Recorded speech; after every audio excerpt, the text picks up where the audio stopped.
Conservation Commission NRCC Bangladesh. The South Asian Network for Public Administration SANPA is an associate partner of this conference. I am Rudmila Khan, Program Officer of South Asian Institute of Policy and Governance SIPG.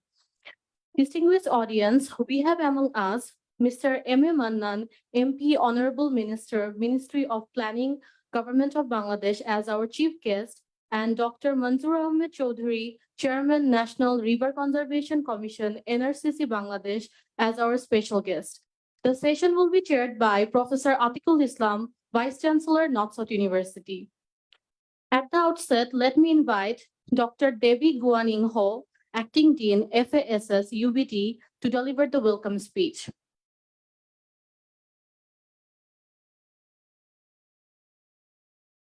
Good morning. I hope you can hear me, all right?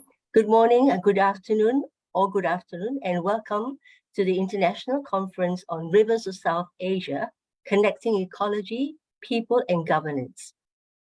We in the Faculty of Arts and Social Sciences, University Brunei Darussalam, are delighted and honored to host this conference together with North-South University in Bangladesh over these 2 days. This is a follow-up to an earlier event held in February at University Brunei Darussalam in Brunei, where the focus was on rivers in general. This conference, however, will focus on the rivers in South Asia and the various vital roles they play in the water systems, economies, and people's livelihood of the different countries within Asia. So the varied and interesting papers scheduled to be presented in this conference seek to emphasize the significant value of rivers as a natural resource to sustain our ecosystem and environment.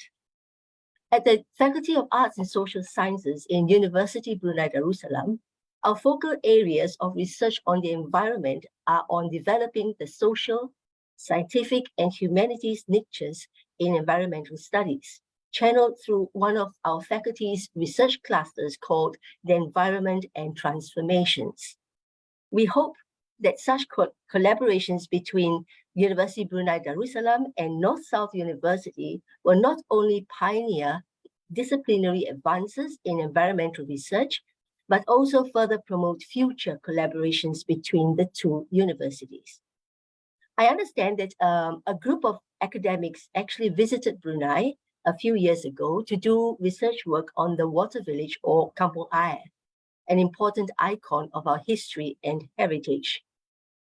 We hope other such exchanges will continue in the future for the benefit of our respective academic communities and for a strong and robust relationship between Brunei and Bangladesh. Last but definitely not least, thank you to all the organizers for this conference, South Asian Institute of Policy and Governance in North-South University, Bangladesh, Faculty of Arts and Social Sciences in University Brunei Darussalam, National River Conservation Commission, Bangladesh, and our associate partner, South Asian Network for Public Administration. To this end, I wish all participants and presenters an enjoyable and fruitful conference. Thank you.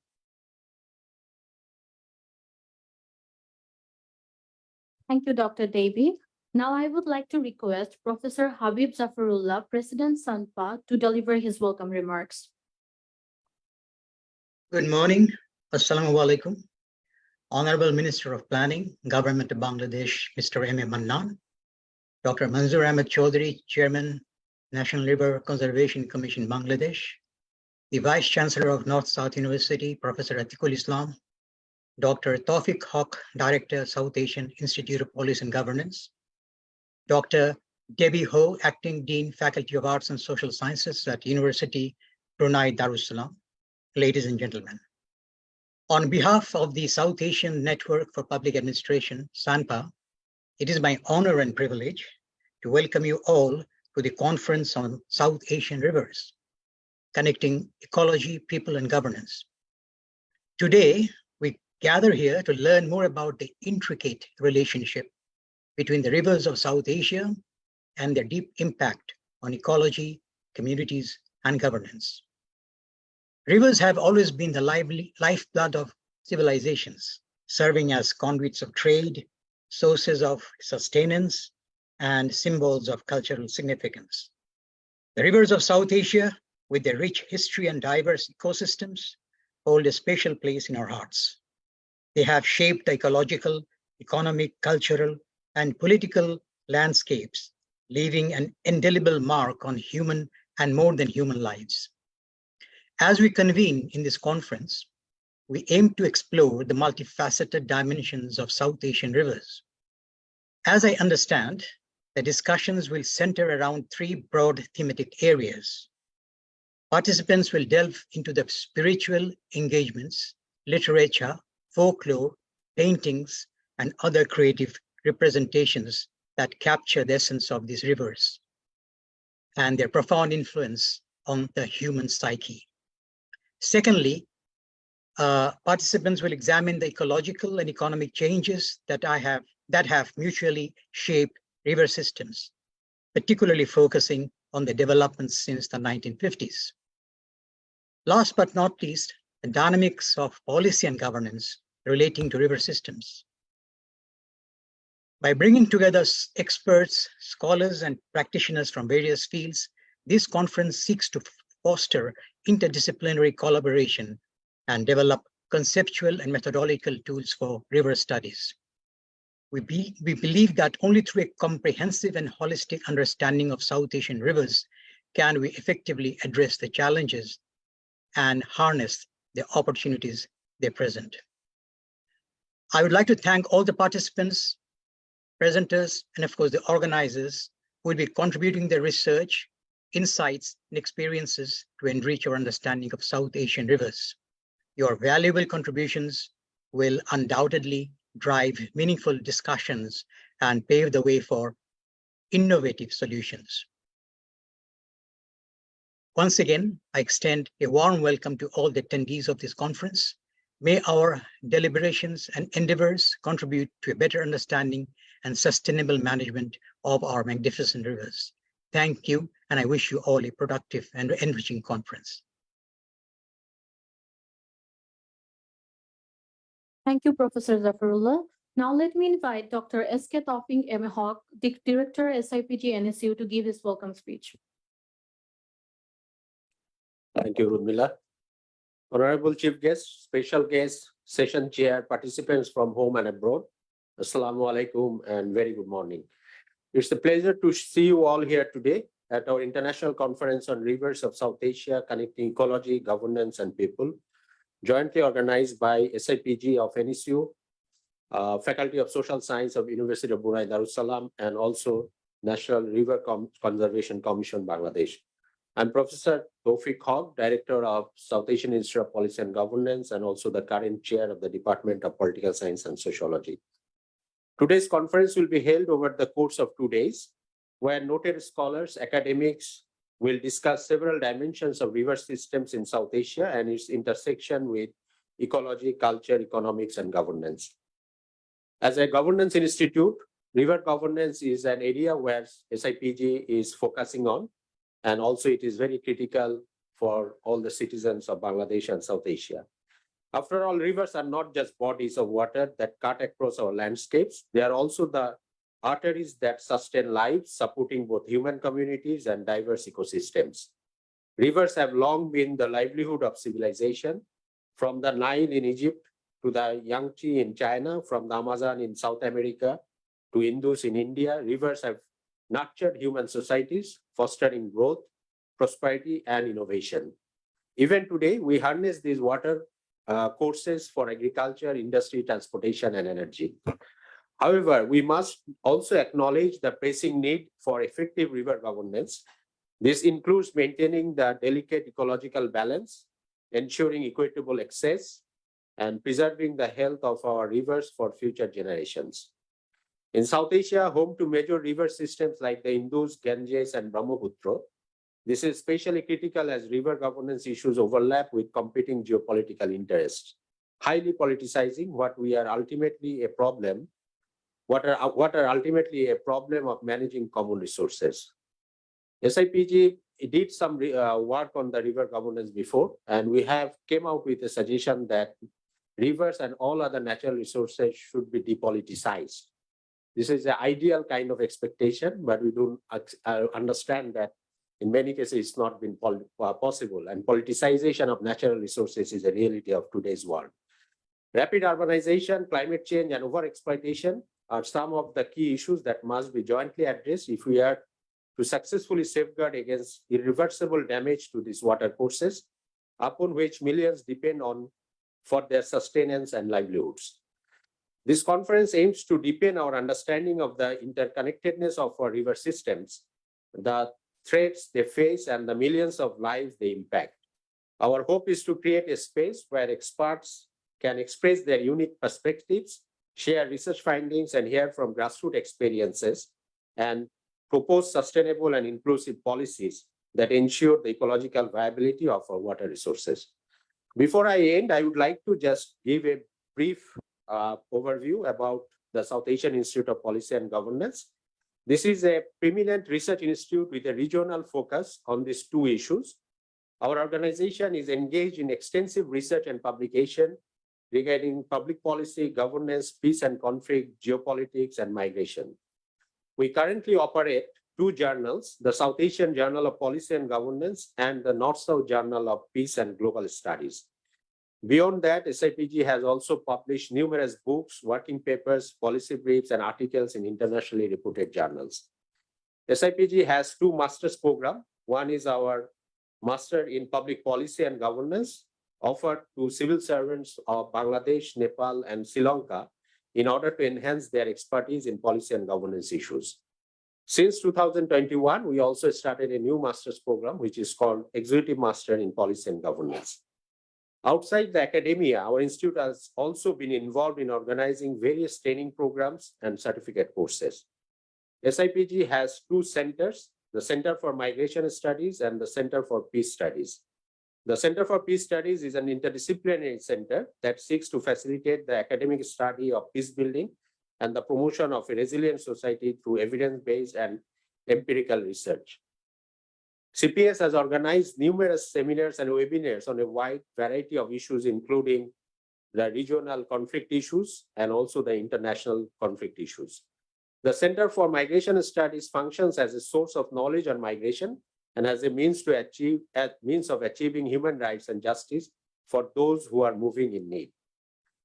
Before finishing, I would like to inform you that we will publish an edited volume with the selected papers of this conference by a reputed publishing house, and at least one policy brief would be produced based on the discussion of different sessions and the policy colloquium on river governance.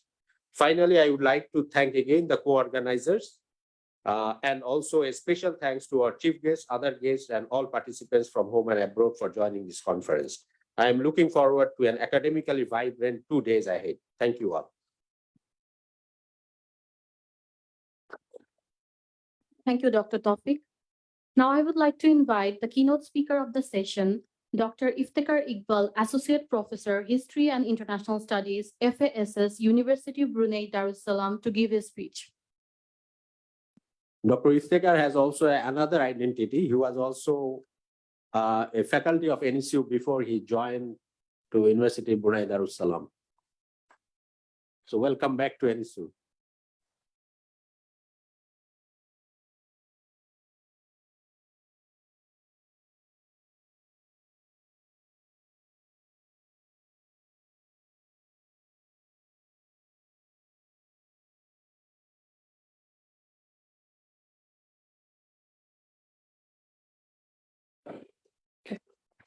The chair of today's inaugural session, Honorable Vice Chancellor of North-South University, Professor Atiqul Islam. The chief guest, Honorable Minister for the Minister of Planning, Mr. M.A. Mannan, MP. Special guest, respected Chairman of the National River Conservation Commission, Dr. Manzoor Ahmed Chaudhary, Professor M. Tawfiq Haq, who has been instrumental in organizing this international collaborative conference with UBD, NRCC, and SANPA, respected panelists, colleagues, students, ladies and gentlemen. Assalamu alaikum, namaskar, and good morning. it's an honor to have the opportunity to speak before you today. As the title suggests, I would like to explore the possibility of an interdisciplinary conversations between poetics and policies from the vantage point of the river. A few words on what I mean by poetics and policies. By poetics, I include a set of disciplines that includes creative expressions like poems, paintings, novels, short stories, folklores, and humanities in general. That also includes religious faiths, philosophy, and ontologies. By policies, I mean, many of you are policy people here. I mean the range of pragmatic instruments that seek to improve public well-being through formulating and applying plans, regulations, governance, mitigation strategies, and so on. Now, in other words, poetics are driven by imagination, emotions, and often supernatural elements that, and that it is a matter of the brain. On the other hand, policies are the rational affair, intellectually driven, and a matter of the mind. So it's only natural that an engineer doesn't consult a poet when in pursuance of training a river. And likewise, a poet would be hard pressed to speak to a hydraulic engineer while inking his or her poem. So the proposition to locate the river between politics and poetics is a challenging one. And after all, is it at all necessary?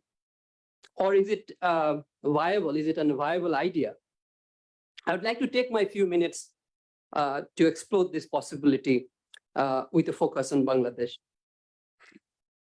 There are so many aspects of, to start with policies, there are so many aspects when it comes to the question of policies with regard to the water and the river in Bangladesh, in particular, and the Bengal Delta in general. I'll just focus on one argument that encircles in the academia and probably also in some other areas. And that argument is that our policy regime remains tied to the colonial framework. And this is affecting policy formulation and with policy formulation with effective results. Now, why is this reference to the colonial framework is important? We are living far from our decolonization process, 60, 70, 80 years now. But a critique of colonial framework is important because it is influenced by a form of colonial modernity in which we all live, inhabit, that pushed the water of the periphery and paid little respect to it. An influential section of the colonial policymakers never sustained a pro-water sensitivity and eventually destabilized the water ecology of the Bengal Delta. This emanated from a modern mind that detested the panoply of mud, moist, and the mazes of water, and privileged dryness, speed, and bodily comfort. And this conversion of deltaic amphibian mind into the dryland modernity is mediated by certain form of colonial perception of and mindset. And William Carey set the tune in 1800 when he quoted modern Bengali grammar through such sentence as this.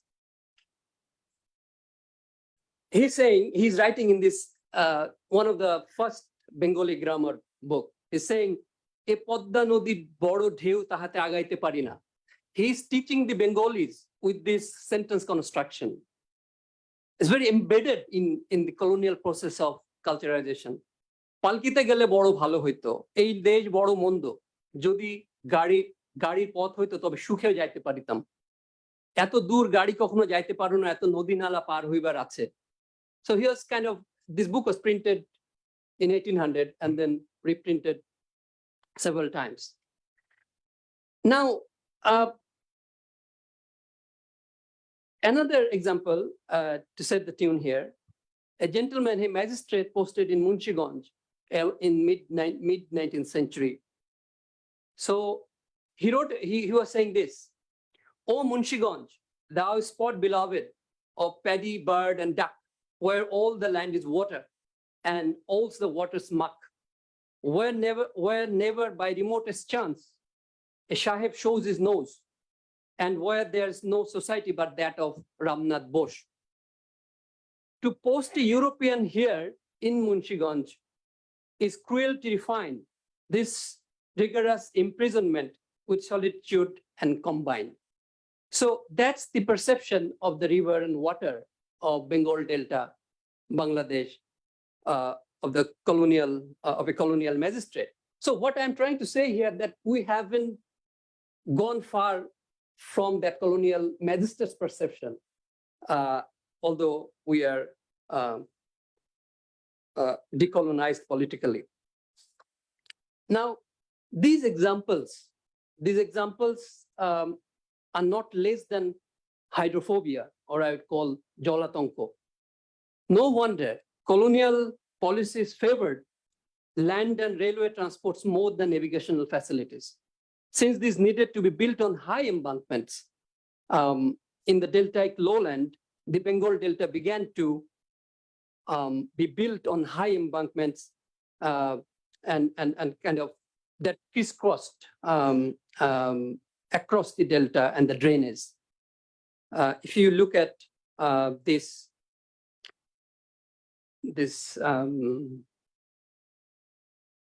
map, so the first one, actually the first railway from Kolkata to Kushtia, by 1860s, 1850s, this, as you can see, directly confronted the north-south water flow. And the second one, by late colonial time, the whole Bengal is crisscrossed by these railway embankments and some highways. And that, as you can imagine, that is absolutely going against the drainage system of the Bengal Delta. And that what a good-minded colonial official, public health official called it the compartmentalizing of the Bengal Delta. So we inherited that from the colonial time, and we are actually, what we are going to do, we'll know, what knows shortly. But the result from this colonial intervention into the Bengal Delta resulted in some devastating problems. So let's have a look at the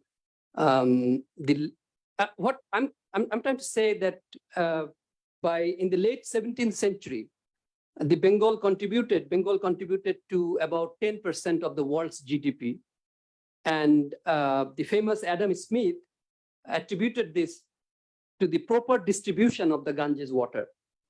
By the time the British left in 1947, it left a famished, poverty-stricken, sick, and demoralized population. And remember the famine of Bengal Delta, Bengal in 1943, which killed about 3 million people. And I would contribute, there are a lot of political debates about it, but I would contribute a big chunk of the blame to be on the mismanaged and I think unsustainable intervention, colonial intervention to the water of the Bengal Delta. And bridges were part of this land transport protocol. Looking at the evolution of the Podda around the Hardinge, if you look at this, so 1913 and 2008. So 1913 is the first Podda bridge. And in a century, in less than a century, this has turned into what you see in here. And this is the result of both the Hardinge Bridge and the Farakka. And Farakka itself is a colonial project completed in post-colonial times. But from the perspective of smaller rivers or canals, bridges could be good. Bridges are basically a good thing because people and vehicles and products cross the water bodies, and the river flows below it. But if we look at what's happening now, that belies this logic, very logic. Looking at the Bhairab, for example, this is at the heart of Joshua town. And you see, this is the famous colonial structure, collectorate building, just a few paces from there. So the river was there. They built the river because they built the colonial office of revenue office because of the river. And look at what they have done. I mean, what we are doing. I mean, during that time, probably the Bhairab River was even better in colonial time when the British officials were sitting in that office. But this is what we have done, not the British. And looking at this Bhairab River at the heart of Joshua town, I'm quoting from a newspaper recently.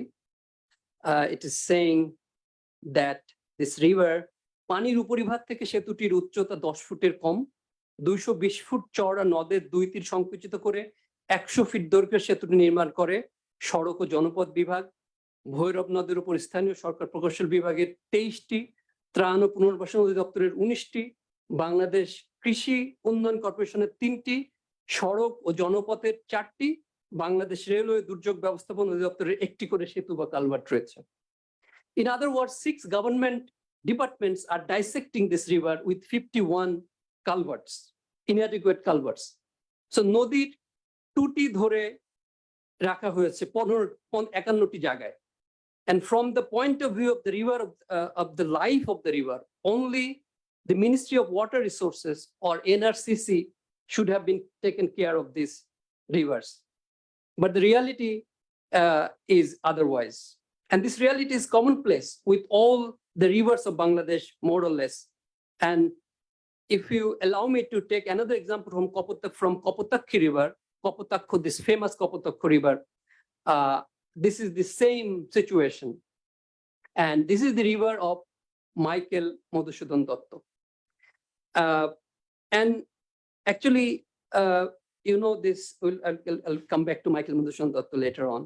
And this is you see this river from Michael Madhusudan Dotto's house, actually. So this is the condition of Kopotakhi. And this colonial and modern longing for dryness is exemplified in our all-weather 30-kilometer Haur Road in operation since 2020. If the Podda Jamuna Meghna system acted as the bloodline of the delta, the Haurs have been the lungs of this delta. And this road emerged as a concrete wall through these lungs. Someone thought the Haur waters were a problem for communication, problem that stops the export of the Ostrogram's cheese to the global market, and it's done. Kun fayakun. Finally, our body and our automobiles are safe from muddy, patchy water. William Carey would have been delighted as much as our modern Bengal babus. You see, this is the whole water from, you can see, we all know that just a few meters, this few meters above the house, the world's rainiest place whose water enters and settles in the house in less than an hour. Already the Haur had been rising by 5 centimeters. Mind that our sea level is rising 5 millimeters, but how it is rising much faster. So water logging, therefore, is increasing. And at a time, as you can see, this whole, this water, this coming from Meghalaya are being, going to, draining to the Meghna River, and our road, the 30-kilometer Haur Road is just over there. This is just on the lungs. And then I think this looks great, though. William Carey would have been delighted. Now, at a time when we need to retain the depth and drainage of the house, we have arranged to make it shallower and block. The entire flow that drains to Meghna through numerous channels and medium-sized rivers like Ghodautra, Kalni, and Danu, and Naura and Borobil are directly blocked. The entire drainage enters the Meghna, the road is blocked there. Another example of colonial hydrophobia has assumed an almost surreal form. When we are sinking in a clogged basin, and we need wider and deeper channels for the drainage of the cross-border mountain deltaic waters, there is this sweet proposal from a government department to reduce the breadth of the Jamuna by half its current size. William Carey would have been delighted again. And now the insufficient outlet for waters, dying and narrowing rivers and overall stagnation and waterlogging mean the colonial problem of Kochuripana also. These are all connected. These are not disconnected issues. This would still today because of the same colonial problem. But there are exceptions too. Look at this. So this picture from the left is from 1920s. And this one is just a few days ago. Now the problem exists, colonial problem of Kochuripana exists. But there are some exceptions too, The colonial government was serious about resolving these invasive plants and did a lot of research and formed a committee under Sir Jagadish Chandra Bose a century ago. The problem was so acute that 1946 election campaign of Sohrawardy included Kochuripana removal, and he won the election. But in Bangladesh, we are going in the opposite direction. If you look, if you have noticed in the newspapers, some papers, that a lot of endorsement for floating vegetable garden on the Kochuripana, on the shallow waters. And this is another excuse, actually, to encroach on the dying rivers. It's rather time to explore how the people are being affected by diarrhea, cholera. Not only people, but cows are also affected by diarrhea after eating Kochuripana, and the milk, quality of the milk is also decreasing. And cholera, typhoid, and mostly dengue as associated with the water hyacinth. And we are now surrounded by dengue, unfortunately. And it is reported, I'm quoting it from a newspaper report a few days ago, হাসপাতালে ভর্তি dengue রোগীর বেশিরভাগই ডেমরা, জুরাইন, যাত্রাবাড়ি এলাকার। কেন এসব এলাকায় রোগী বেশি? এ প্রশ্নের উত্তর খুঁজতে গিয়ে দেখা যায় এসব এলাকায় খালগুলো কচুরিপানা আর ময়লায় ভরা, বৃষ্টি ছাড়াও রাস্তায় জমে থাকে পানি। Interesting enough, in the last financial year, মশা মারার ব্যয় 200 কোটি টাকা, কচুরিপানার 4 কোটি টাকা। A more reasonable policy should have been just the reverse one. Another area, I think I have about 10 minutes.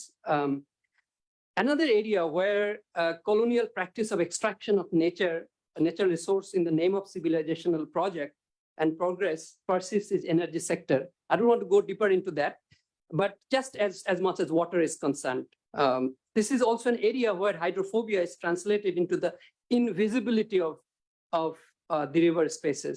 In this sector, waters have been taken so granted that public discourses are dominated by the issues of supply of raw materials like coal or gas for uninterrupted supply of electricity, but hardly any serious words on the water on which all the power generation centrally depend.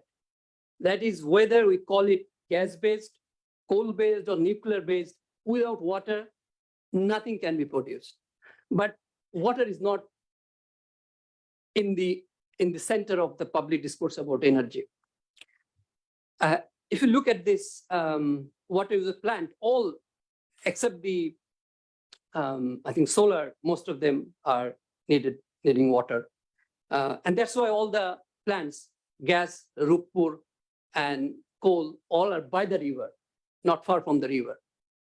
But river is invisible, peripheralized. Now, for one example in 1 minute, Pyra coal plant is using very efficient ultra supercritical technology, but only about 20% of efficiency can be achieved there. And at that efficiency level, Pyra produces about 20 lakhs, 2 million tons of ash. The water that is used for cooling are going to the Andarmanik River and Ramnabad Channel. And as you can see here, this area is the sanctuary of Ilish, and local residents have been complaining about the decline of the Ilish population in the past years. And this is just one example, and you can multiply. Now, how ironic is this that in a country once we had the nationalist motto of Padda Meghna Jamuna Tomar Amar Thikana, we have developed this unbelievable disconnect and apathy for water spaces. We have policies, plans, master plans, but have retained the traits of colonial polity in dealing with waters. So essentially, the problem is not just of the problem of climate change, but also it is a problem of the changing climate of our mind, or rather I should say unchanging climate of our colonial mind. And this is why the question of poetics become relevant. This is why the question of poetics becomes pertinent. As we saw earlier, the problem of hydrophobia and jalatanko in general and general aversion to water emerged on a new epistemic base. So a new set of engineers were trained, including Shibpur Engineering College in colonial time, to protect private investment against deltaic waters rather than appreciate the flows of water. So the conversation between the policies and the poetics must happen at this epistemic level. And our mindset has to be decolonized first before any policies can be meaningfully effective. One elementary way, of course, is to look back at the delta's ecology as a dwelling place, a source of life and livelihood, and a loving relationship with nature. And this is captured so beautifully in Michael Madhusudan Dotto. If you remember that pictures from the Kopatokko River, and just listen to what Michael Madhusudan Dotto wrote from Paris. I think he was in Paris when he was writing this river. I don't remember, but from France, of course. So Michael Madhusudan Dotto's poem, we all know, we learned in our school. Bohu desh dekhiachi, bohu nodu dole. By the way, this is Andarmanik. I didn't want to bother you with this spoil your morning with these pictures. So bohu desh dekhiachi, bohu nodu dole. Kintu esnehe trishna mite kar jole.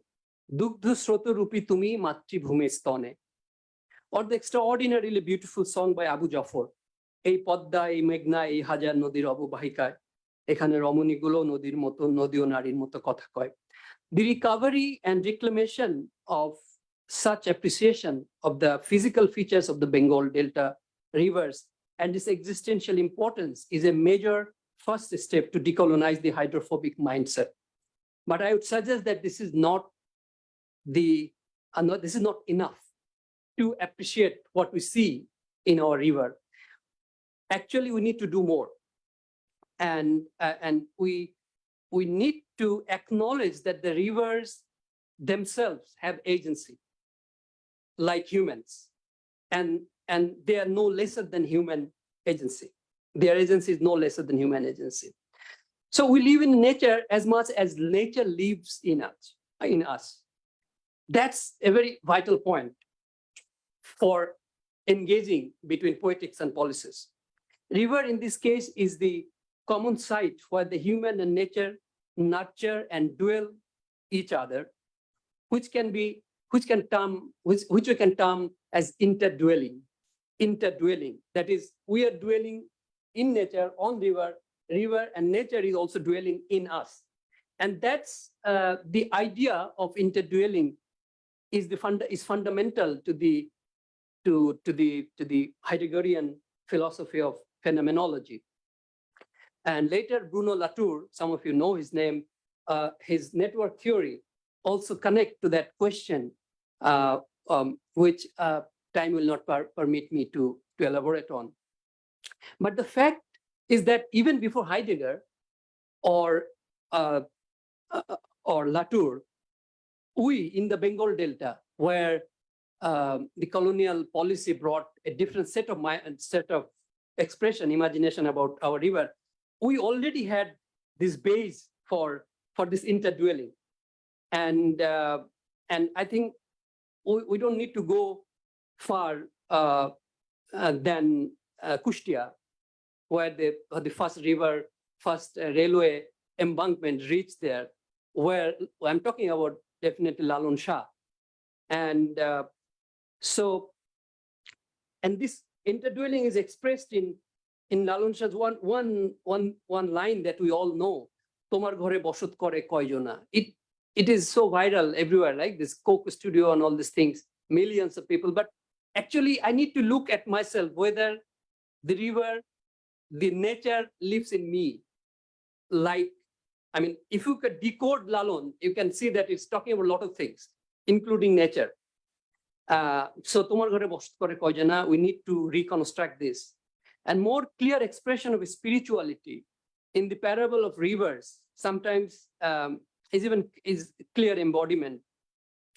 As you see in Lalon, oh, that untouchable other, man has taken his dwelling, ghat, in Lalon's word is ghat, dwelling by the bank of the river. It is built with stones by implementing pearls and jewels.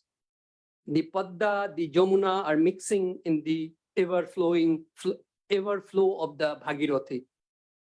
Descending in three moods, the waters of the three rivers are making ebb and flow. I actually don't have the original Bangla from Lalon. I just got the translation from one of my own writings. Sorry for that. But other Bangla original Lalon is, for example, Fokir Lalon Mollo Jol Pipashai Kache Thakte Nodi Meghna, or Janona Mon Khale Bile Thake na Min Shukale Jole Min Mach.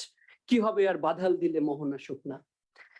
Or this one, again Lalon, O Del Momina, Chol evar Abhayat Nodir Pare, Sri Guru Kandari ja royeche hal dhore. সে ঘাটে জন্মে সোনা কামি লোভী যেতে মানা সে ঘাটে জোর খাটে না চল ধীরে ধীরে. So these poetic expressions mainly speak about the problem of interdwelling, that is the disconnect between nature and human. And Lalon is so you can say green Lalon, pro nature Lalon. He understood all these things, and connecting to the river of life, the real gold, can be achieved not by private profiteering and extractions at the expense of the hayat. You know, see, Lalon is saying Abe Hayat. Abe Hayat means in Persian, the fountain of eternity, fountain of ever youth. Yeah, I'll finish in 1.5 minutes. Later, Rabindranath captured river's agency and its intercommunicational agency capacity to the human when he noted in a long river-like poem about this poem is called, Rabindranath poem is called Nodi, and the structure of the river is, the poem is like a river, long poem, very long, thin and long, if anyone wants to look at that. So just I'm getting 3 lines from there. ওরে তোরা কি জানিস কেউ জলে কেন ওঠে এত ঢেউ ওরা কারে ডাকে বাহু তোলে. So Rabindranath is imagining that rivers are calling somebody or us, I don't know, with their raised hand. So river has their raised hands. So away from Padda Basin, if one looks at the Haor areas, again connecting back to Haor, we can see the power of the fluvial bodies of to dwell in our human consciousness. This was reflected in popular folk tales, popular featuring Kenaram, folk tales in Haor area. Kenaram was an infamous robber in the Haor area. He established a reign of terror in that area, and he would shed human blood as easily as a swamp tiger, and represented the wildest represents is a legendary bogeyman or a beast, and the wildest of them in human shape. And he was like Asman Jomine Thake Jokhon Hoy Khara. But Kenaram was transformed. Kenaram was transformed in this very Haor ecology. The dramatic transformation of Kenaram, as far as poetic narratives go, must also be traced to the felt habitat of the Haor, which produced birds, that is Charon Kobi, and singers who composed in tune with nature. When the singer Bongshi sang with his fullest devotion and perfect melody, drawing even birds to listen, Kenaram threw down his sword, broke into tears, and became a disciple of Bongshi. When Kenaram sang, the very trees became spellbound and shed tears in the shape of dew. So Kenaram's life and behavioral transformation speaks to the beauty and the beast that exists both in human and non-human worlds. Kenaram represents the multidimensionality of the felt habitat of the Haor, where there was only a thin boundary between human and nature and non-human world. To understand Kenaram's transformation, therefore, it is important to look at not just how we live in Haor, but how the Haor also lived in us, those who live in Haor. Lastly, the proposal to reduce Jamuna by half reminded me of Toni Morrison's novel. He was saying, she was writing in one of her novels, they straightened out the Mississippi rivers in places to make room for house and livable acreage. Occasionally, the river floods this place. Floods is the word they use, but in fact, it's not flooding. It is remembering where it used to be. All water has a perfect memory and is forever trying to get back to where it was. So to conclude, we started with the question of interdisciplinary conversation. We have university departments, including even in North-South, that is Arts, Faculty of Arts, Environmental Sciences.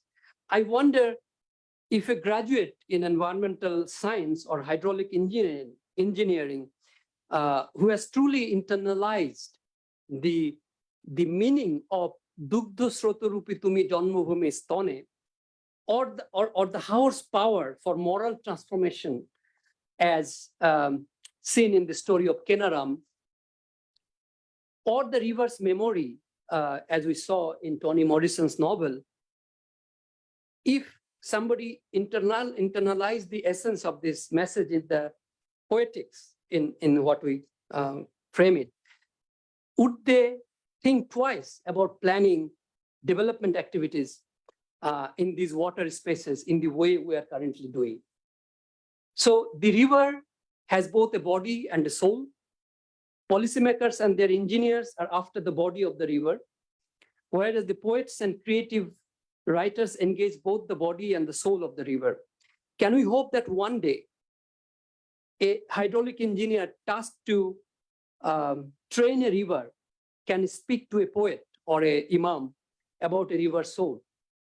We need to join hands not in building dams and barrages or river strangling culverts, but removing them, not to reduce the size of the rivers, but allow them to expand. Thank you very much.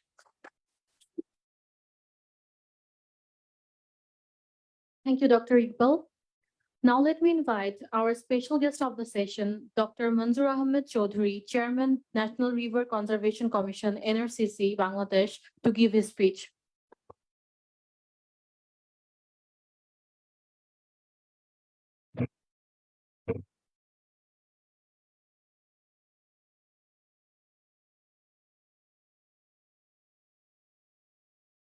Thank you.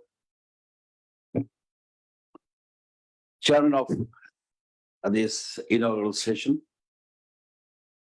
Chief Guest, Mr. M.A. Mannan, MP, Honorable Minister, Ministry of Planning, Government of Bangladesh, Dr. Tawfiq Haq, Director, SIPZ, river scientists from home and abroad, friends from media, ladies and gentlemen, Assalamu alaikum, and a very good morning to you all. It was a wonderful experience, this speech given by Dr. Iftikhar Iqbal. It was very insightful, and he touched some points very important. I just like when we were students, we read an article called Kobi or Vikanik. What is the difference between a poet and a scientist? I remember that. It was very good. Thank you, Dr. Iftikhar. This morning, I am really honored to be present here among such renowned river scientists and dignitaries. We often say that Bangladesh is a riverine country. However, we hardly realize that we are a nation of riverine people also. Our economy, ecology, in fact, our life and living are profoundly influenced by rivers and innumerable water bodies such as Haur, Baur, Peel, and many others like Chiri, lakes.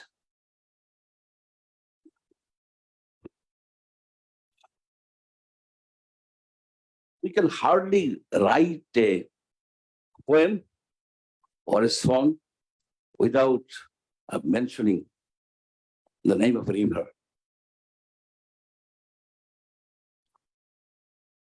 Our ancient cities like Wari, Bateshwari, Gange, all were located along the great rivers.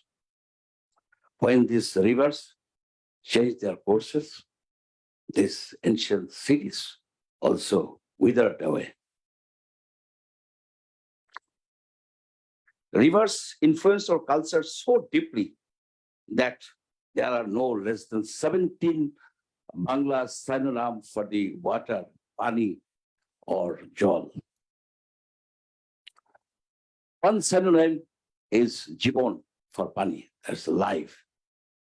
Another is moral, death. River is the fundamental element in our ecosystem. In fact, we are a hydraulic civilization. Rivers are the givers of life in this great delta. Yet, in some years, rivers flowing with the torrential force from the high Himalayas appear as a messenger of death and destruction. Looming climate catastrophe, upstream withdrawal of water, unbridled development taking their toll on many rivers in our country, as well as in other places. Recent calamities in Himachal Pradesh vividly remind us about the power of the river. Those alpine rivers overwhelm the human habitation along their courses with such ferocity that we must watch with awe and unbelief. Ours is a riverine land, yet we do not have a reasonably accurate estimate of the number of rivers in our country. Perhaps the main reason for this glaring information gap is that so far we did not have a generally accepted definition of river. After much consultation and debate at numerous brainstorming sessions and a formal workshop, National River Conservation Commission, NRCC, has come up with an operational definition of river. NRCC will soon announce the final number of rivers in Bangladesh and the formal operational definition of a river. We also do not have exact number of transboundary rivers flowing through the territory of Bangladesh. The number of transboundary rivers is significantly higher than 57, the number we commonly refer to. In several countries, only one or a few rivers have given legal personhood. But in Bangladesh, all rivers have personhood, legal personhood. Our rivers have legal rights, and the National River Conservation Commission is the legal guardian of all rivers of Bangladesh. Despite our limitation, we at NRCC take this responsibility with utmost seriousness. Several rivers, especially rivers around Dhaka, have significantly degraded due to dumping of solid and liquid waste, dumping of chemical waste from dyeing and leather industries, seriously disrupting the aquatic ecosystem.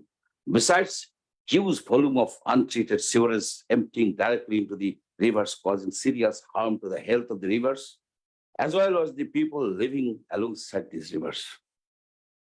Few years ago, BIWTA successfully evicted most of the river encroachers and built a permanent walkway along the river bank to prevent future encroachment.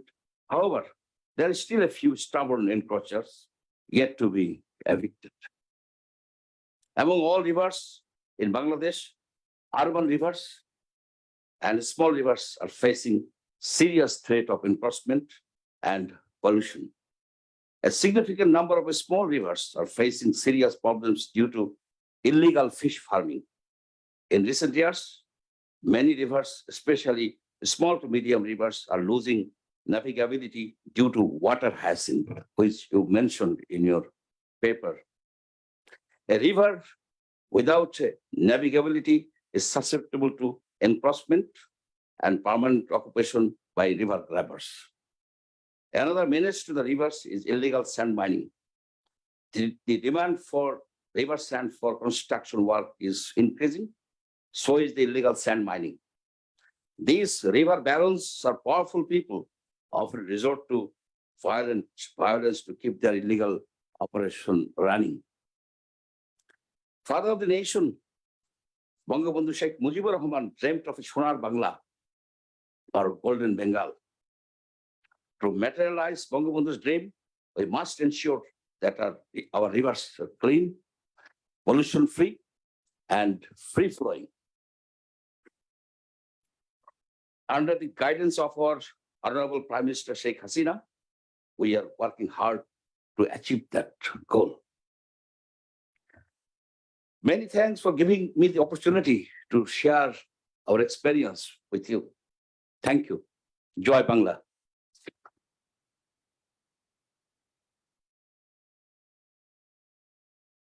Thank you, Dr. Ahmed.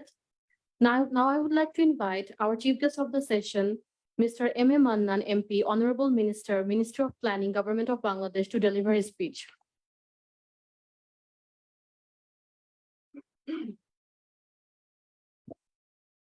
Thank you very much. Assalamu alaikum and good morning. Respected chair of this international seminar, Professor Atikul Islam, Vice Chancellor of this great institution, North South University. Respected special guest, chair of our National River Protection Commission, Jatiya Nadi Surakha Commission, Dr. Manzoor Ahmed Chaudhry, participants from Brunei, Darussalam and other places who were online. Respected Dr. Iftikhar Iqbal, who handed out the keynote paper just a few minutes back, who also is the faculty in Brunei, Darussalam University. I see our good friend Shoaib Haq here participating, and others here. Well, let me be honest about it, because honesty is the best policy, as they say. I'm not a technical person. I didn't make a study of rivers. No doubt about that. You can't study everything in life. So naturally, but I'm a son of river, son of water. All Bengalis are, as a matter of fact. Noti matrik. Can anybody translate it to English? I don't know. How to do it? Nodi Matrik, reader of books, Nodi Matrik, Bangladesh. Is there any word for Nodi Matrik? Can Dr. Iftihar Iqbal Nodi Matrik in one single Nodi Matrik? No, River and yes, I know it's very, yeah, Nodi Matrik goes deep into the, yeah, you can't go there. So it's true. And so many ways, oh, Nodi Re, Gan, Shabbat, there are কত কিছু Bengal, Bangladesh, Bengal, it's a gift of rivers. It's a curse of rivers also sometimes. Not of rivers as such, but it's part of the whole natural cycle. Rivers can be blamed for that. It does its job as required by nature itself. So what you do, our forefathers, for millions of years, I think, or hundreds of thousands of years, have adapted and made a living here. By some measurements, miserable living, others a very poetic living, full of songs and Bhatia and other things and Gan, etc. But there's no easy way of explaining these matters. It's the way it is. So this title of Poetics and Policies really sums up the whole situation here. Poetics, meaning Bhav-Badita, sort of in a word translation, and policies, Vastavata, what we have to do in terms of adapting, অভিযোগ on that very hard Bangla শব্দ আজকাল use করা হয় অভিযোজিত করে আমরা বাঁচতে হবে to survive here. So it's a fantastic subject. I'm really, I admire and I commend NSU for picking up this very current issue of concern for humanity and to us, particularly here in Bangladesh. If I go to a humanity event, all past civilizations, if I can name a few, starting of human civilizations, Euphrates River, Sumer, Assyria, Sumeria, started on the bank of River Euphrates. Nile, Moses, Jewish Nile. Indus Valley civilization, our own territory, gift of Indus. Ganges, entire Indian subcontinent, including we in Bangladesh, Konga. Even in Cambodia, they call it Mekong, which can be, to go deep, you can read Magonga in it. Magong, Maganga, same word. So you see its expanse, it goes all over everywhere. And the sorrow also, the Chinese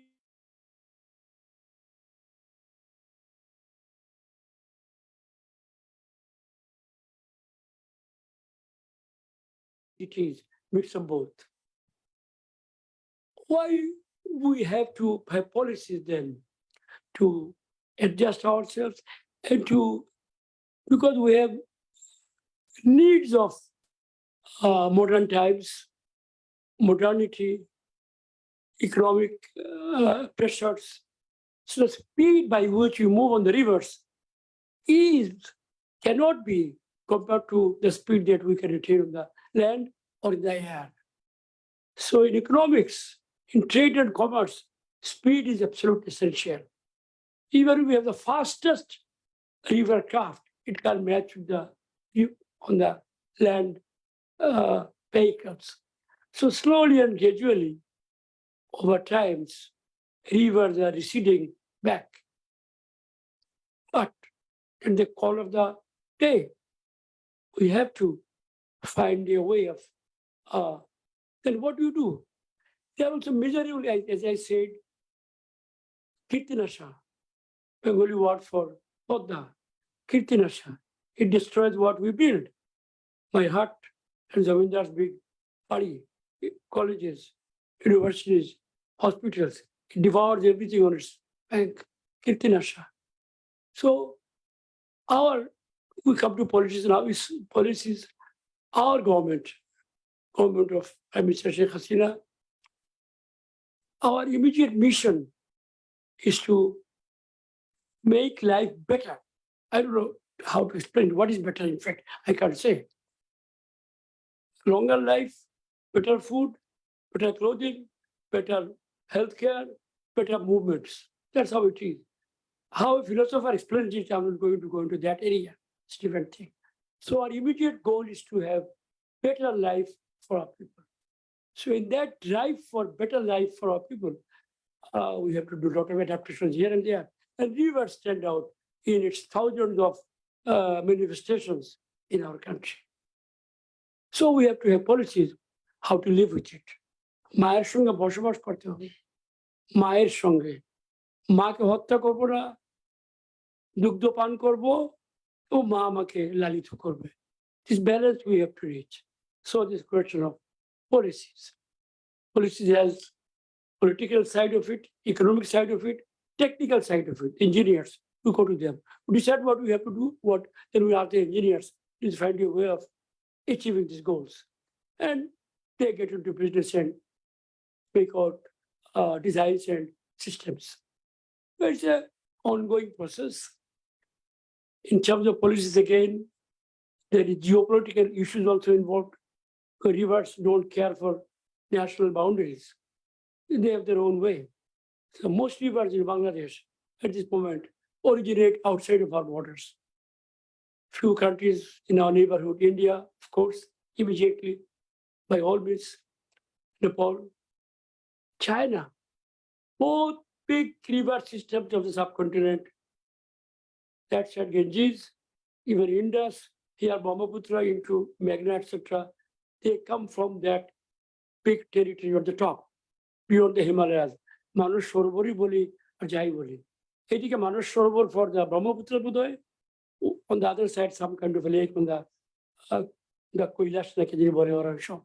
So we have to have policies will have to be taken into consideration. We have taken into consideration our neighbors also. So we have to sit down, talk, and share. It's a bounty. It's an ashirvad. We have to share. So this rivers commission, joint river commission of India, we have one.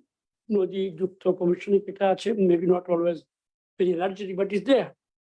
So we have an ongoing dialogue with our neighbor India for better to be able to better utilize our natural resources.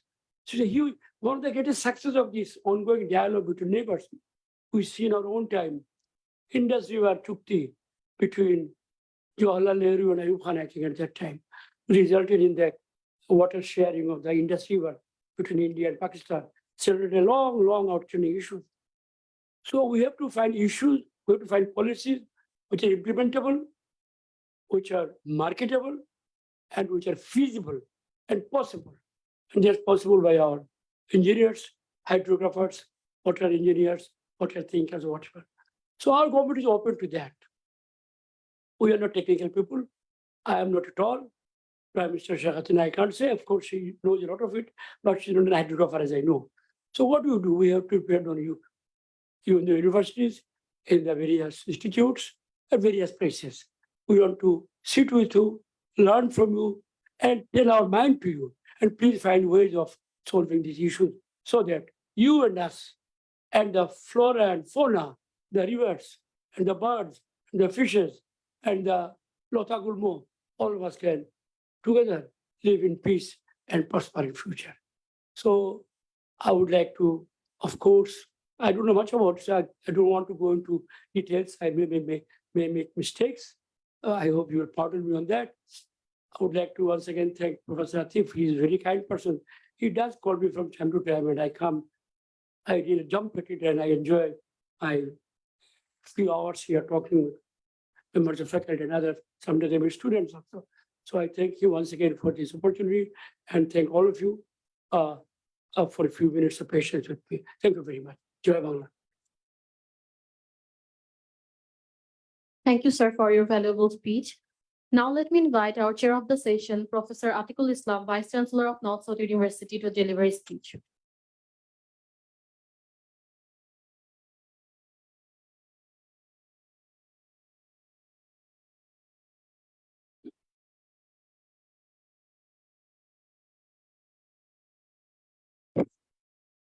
Good morning, everyone. There's a saying in English that a concert is never finished until the fat lady sings. So no discussion in this place is finished until I go through the torturing process of saying something about which I know very little. But as the Vice Chancellor, that is your duty. You must do it, no matter how you feel about it. Let me address the dignitaries here. Honorable Minister, Mr. M. M. Mannan, Minister for Planning, Government of the People's Republic of Bangladesh. I would rather prefer to address him in short, Mannan Bhai. He is a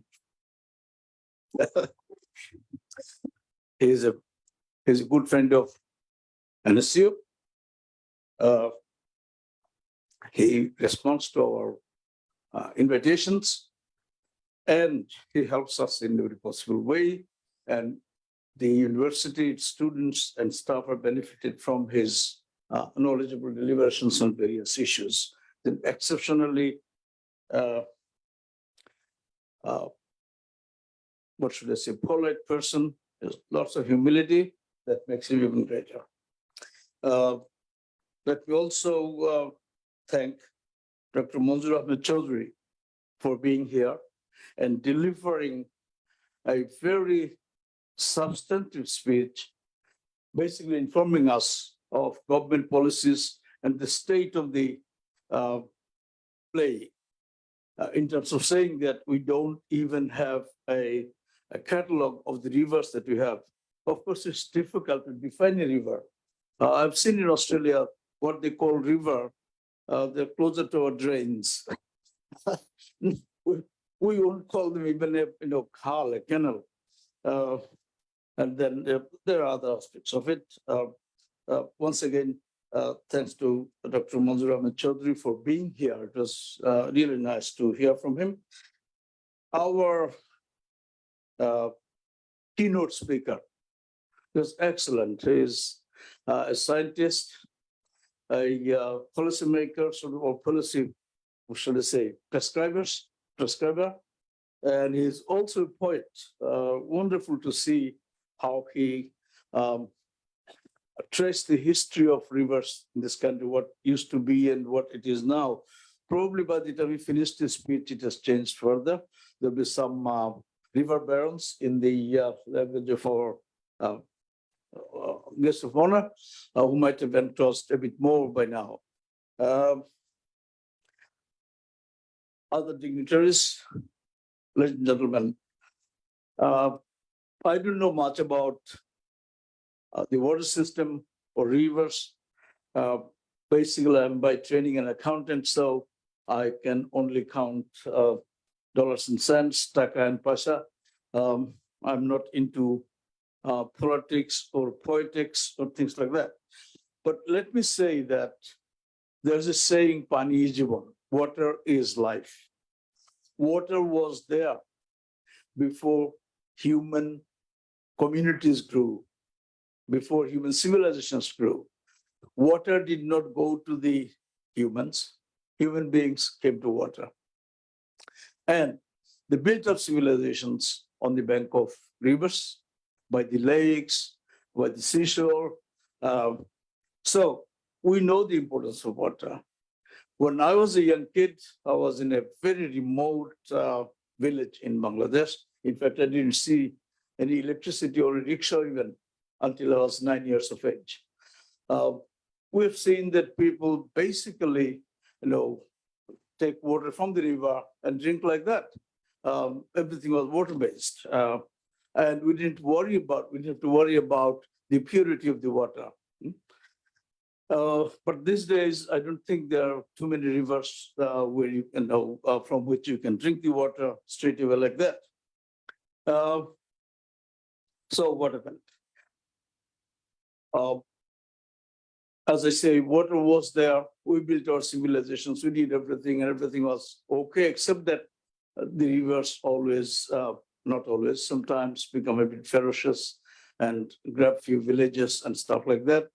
We have to suddenly, accept that and basically get on with life, move a bit away from the riverbank, etc. But by and large, that's what gives you life. Scientists are looking for a trace of water in the Mars to determine whether it was possible to have any life on Mars. Because no water, no life. Now, what have we been doing with the water? It remained almost untouched until the colonials came. Basically, 1757, when the British moved in. The unfortunate thing is that they came by water. They came by watercrafts. They settled down in Shutanoti and other villages near Calcutta, and they are the ones who, over their period of ruling, tried to constrict it by the road system and rail system. We are not against the road and the rail system. But what you got to do is to have a comprehensive plan so that the water flow, the flow of the rivers, flow of the canals are not disturbed. Even it takes, I traveled from a village home to here last week. There was a huge, what we call Beal area, untamed water that comes from Titas River, goes towards Meghna. And there was a 3-mile patch there. Width is about 3 miles. And they sort of made road out of it, leaving only about 50 meters of gap by a bridge. The water can flow from one side to the other. I don't think that's enough, and that has a very deleterious effect on everything around there. So what happened? The colonial time, there was, at the time probably there was not that much of awareness about sustainability, et cetera, et cetera. So they just did whatever they saw happened in Europe. They want to replicate it in India. But when the overlords left India, they left dividing India into some small countries based on whatever, religion, expediency, whatever. Now, at that stage, once you have that, as you know, most of the rivers flow from the north. Some come from the east also, that go through Bangladesh. There are upstream and downstream countries. Since water can be used for various purposes, for example, you can irrigate the desert areas by taming the water, by building barrages and redirecting the flow of water in areas where there was no cultivation before. You can bring new land under cultivation by using water. So what you do, you can basically deprive the downstream countries of water by building dams and irrigate more of your land. So once the British left, they left India with a number of small countries, and these countries have been following policies based on very narrow national interest. Whatever maximizes my productivity, whatever adds a bit more to my economy, I'll do that. I'll use the water. Resource for my own benefit. So you have similar problems everywhere in the world. You go to Palestine, you find the water distribution between Israel and the Palestinians. You look at the Nile, the water distribution between Ethiopia, Egypt, and other countries. Quite unpleasant sort of situations arise because the upstream countries have a comparative advantage. They have the advantage of being what you call on the higher ground sort of thing. So the upstream countries use this water or torture these rivers in a different way. downstream countries become deprived. So there's fighting that fight the downstream countries play like the underdogs. When a big dog attacks a small dog, that the one who's being dominated, the one from down there also bites the dog on top. So that's what is happening. With enlightenment in governments and population, it is possible to sort those problems in a more humane way that helps everyone. So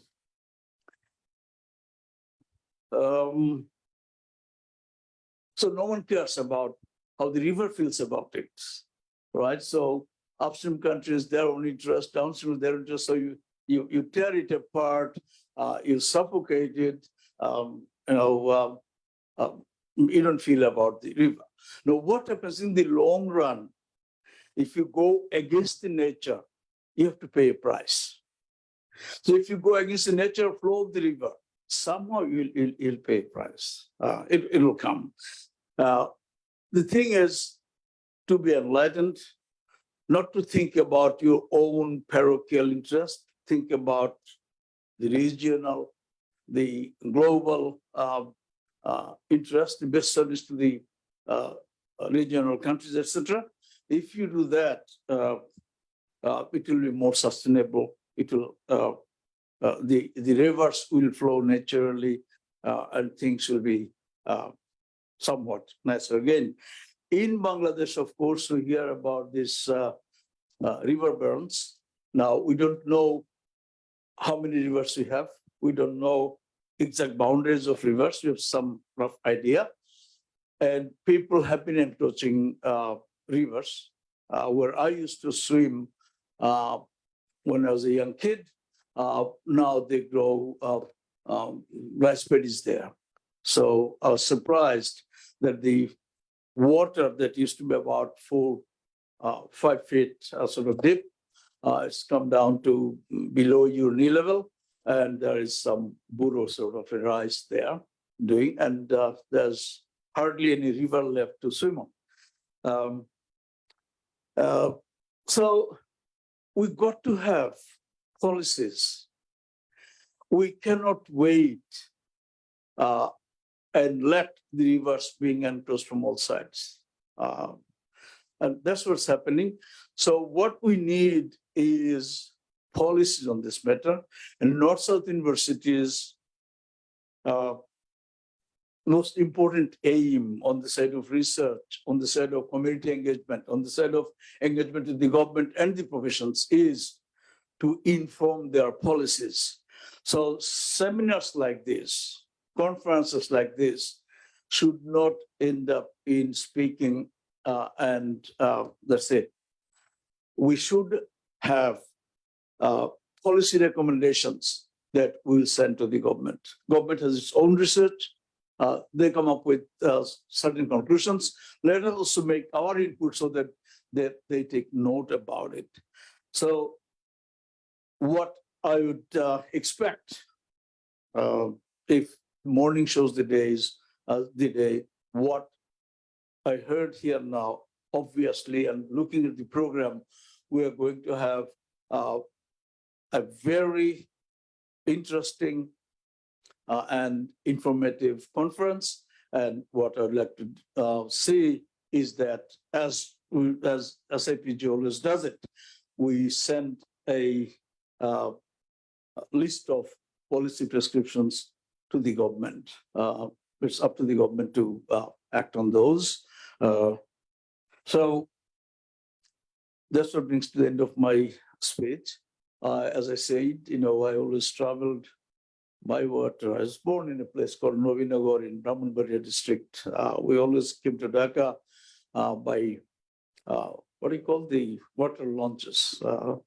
So sometimes was a college student, 16 years of age, just Jagannath College student, I'd go to Sadarghat and get into a launch. They call it launch, motor launch, watercraft. Sleep there, and in the morning I'll wake up in Novinagar.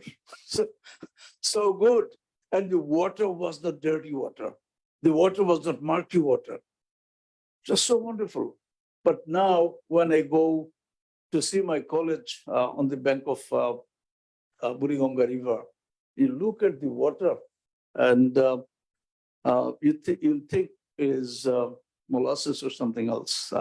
Anyway, I thank our partners in this project, the University of Brunei Darussalam, the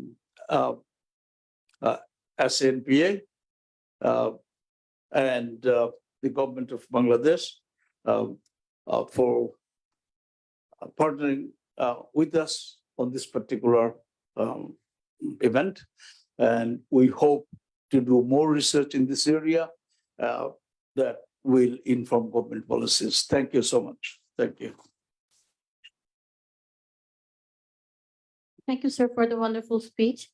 Distinguished audience, now it is the time to wrap up the inaugural session of the International Conference on Rivers of South Asia Connecting Ecology, People and Governance.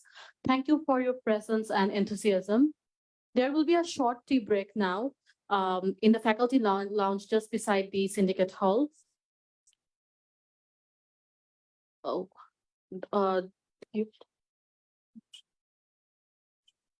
Now there will be a gift sharing session, then there will be a tea break. Thank you.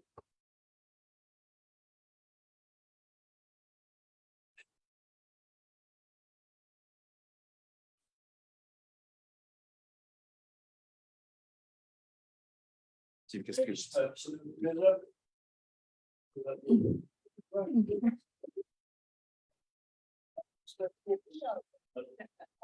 Insights on trust, inclusiveness, and governance in South Asia.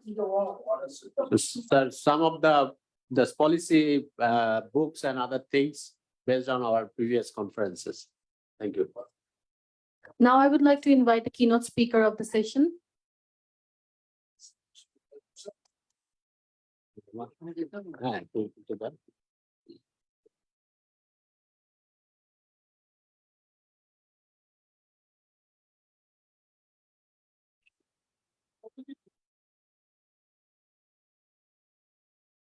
Yeah.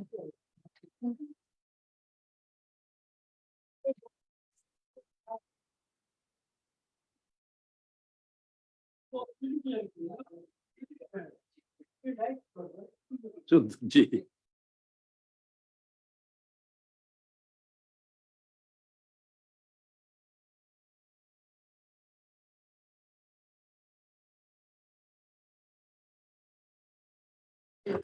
Okay, now there will be a short tea break in the faculty lounge just beside this hall.